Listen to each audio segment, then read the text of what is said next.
Now that the weather is getting so nice... Oh wait, I live in Florida. So this is our very hot and very humid rainy season. It hasn't been very good on my mood, to say the least, and it's been affecting my photography and really my life in general.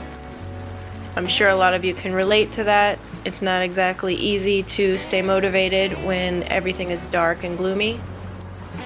But Kelsey and I did get to go to downtown Stuart by the water and take some photos with the newly released Kodak Gold 200 in medium format.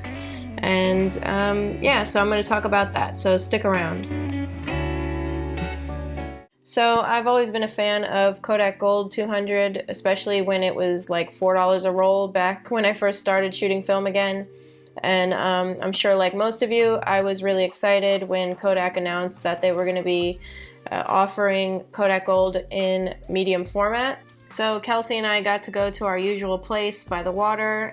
It was pretty crowded that day because it was an actual nice day. And so we didn't get to sit in our usual spot. There's a bench right on a hill above the water where we like to sit, and I usually get to take pictures there, but we got to sit nearby. I also shot a roll of Kodak Gold with some still life photos I took, so I hope you'll stick around for the whole video and take a look at all the photos that I wanted to share. So first up, I'm going to show you some of the pictures I took that day on the water. So these pictures were taken with the Fuji GF670, and this is a bellows folding camera. It's a medium format camera, which is actually a really nice compact. It shoots 6x7 and 6x6, which I really love because medium format cameras tend to be pretty heavy, especially if you have ones that have interchangeable lenses. So this for me is like the perfect camera to bring in my bag. So the first photo here is of the water. You can see the sky was nice and blue that day. It wasn't very sunny, so the photos are a little bit magenta. I don't know if that's normal. In my experience, in 35mm Kodak Gold always had a very warm, almost orange red tint to it, but I found that the several rolls that I've shot so far of this in medium format, that they've had a magenta tone to them. And then of course I couldn't pass up the chance to take a couple portraits of Kelsey.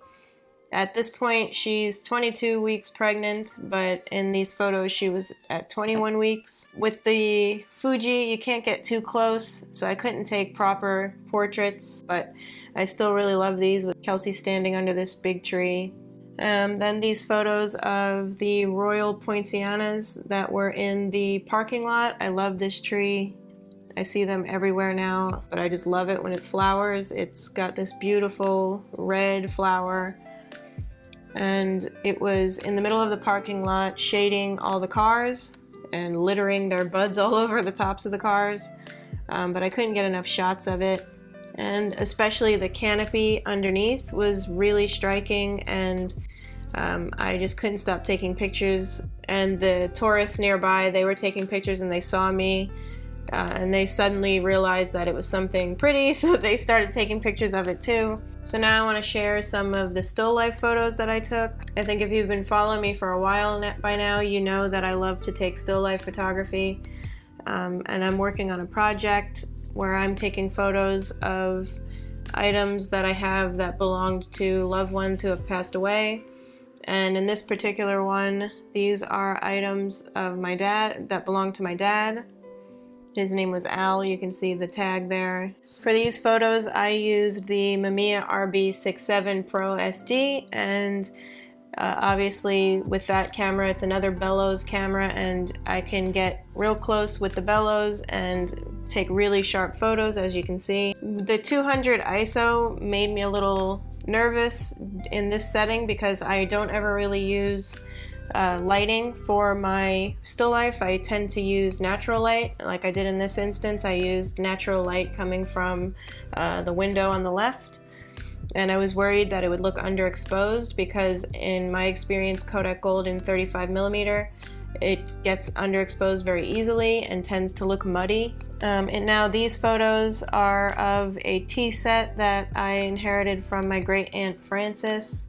I think it's a beautiful tea set. I really wanted to take photos of it. One thing that I noticed is different with Kodak Gold 200 in medium format compared to the 35mm is the grain. With most 35mm films, the grain is going to be more prominent than it would be in medium format, because with medium format you get a larger negative. The grain is pretty much non-existent in these photos, and I really like how they came out. One thing I was surprised with when I scanned the film though was to see that the film was on the cooler side, because like I said, when I've used this film in the past in 35mm format, it tends to be warm and have like an orange tint to it. But all that being said, I love this film. I'm really excited to have it in medium format now, and especially since it is a little bit more affordable than Portra 160.